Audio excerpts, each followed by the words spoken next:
Hola.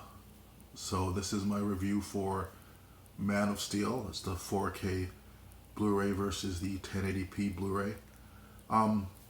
First thing I want to mention is my last review was for Batman versus Superman. I was wondering if anybody else had noticed that the Ultimate Edition, that the 4K is actually, I only saw a little bit of the Blu-ray, so it jumped through to sort of match scenes side by side, but I did notice in some of the scenes I watched on the Blu-ray, the Ultimate Edition, certain scenes seem to be extended a little bit or have more to them. The story is more cohesive, and there are actually sound effects in that movie, in the 4K version, that aren't in the Blu-ray. A lot of them are very subtle, but I watched one and then the other, and then went back and forth to compare again, and I noticed that there were some changes, so I thought that was pretty interesting. Anyway, so getting to this is Man of Steel. Has a Dolby Atmos soundtrack. It sounds gorgeous. Just a really good sounding film. Picture quality is great. And what we're going to start with here is the Blu-ray version. Input 1, this one that we're watching, this is in game mode. So the 4K upscaler is turned off, the full array backlights off, the motion smoother. And then when we look at the 4K, it's an input 2 that has the upscalers on, the full array backlights on, so it's giving you the full 4K HDR effect. So let's just start with this right here.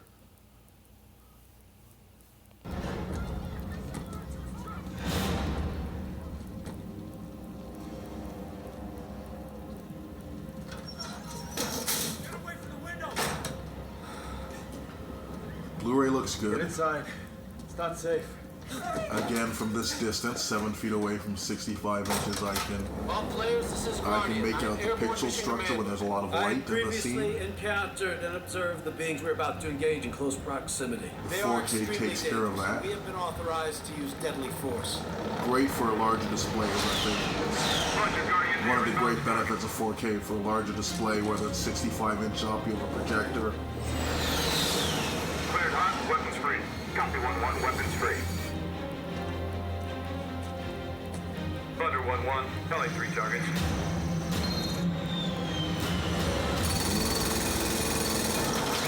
Blu-ray looks good. It looks very good.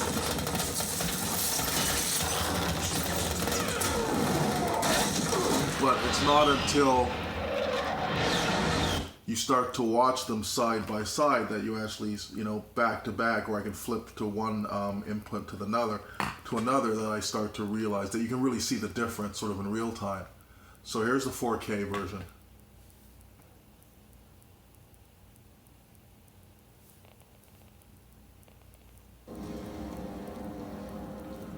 Right away I notice there's more detail in his uniform, his outfit, like the metallic look to it, especially in the S, is very evident. Can't see the pixel structure.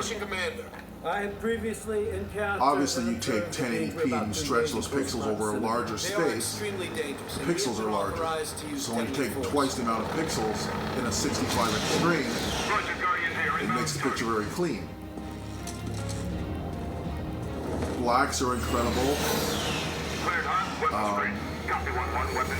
The gradation between the grays and the darks, and the really dark areas on the screen. The colors, the textures.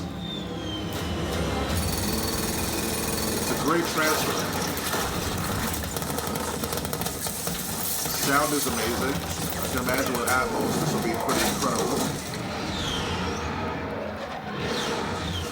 Thunder 1-1, good hit. Request immediate reattack. So, We'll make a second gun run on a heading of 212 degrees. film-wise, I would say this is, I'd give it a 4. Picture quality-wise, same as the Batman versus Superman, I'd give it a 4.5. Again, it's not The Revenant. The Revenant's a whole different animal in the type of film it is, how it was shot, cinematography, the natural light. Just different type of film. For this kind of movie, the picture is spectacular. And the sound quality, I'd have to give it a 5. It is amazing. So if this is a film you're considering, I would definitely say it's a pickup, whether you have 4K, 4K HDR, whatever it is that you're running. If you have a larger screen, I would say this is definitely one I would recommend. My next review, I should be doing it tomorrow. It's going to be a while to get through that movie. It's a long movie, which is The Watchmen, the one I've been looking forward to most, so I saved it for last. So anyway, comment, subscribe, like, whatever you want to do. But either way, thank you for watching the video, and yeah, I'll have The Watchmen up soon. Have a great day, guys.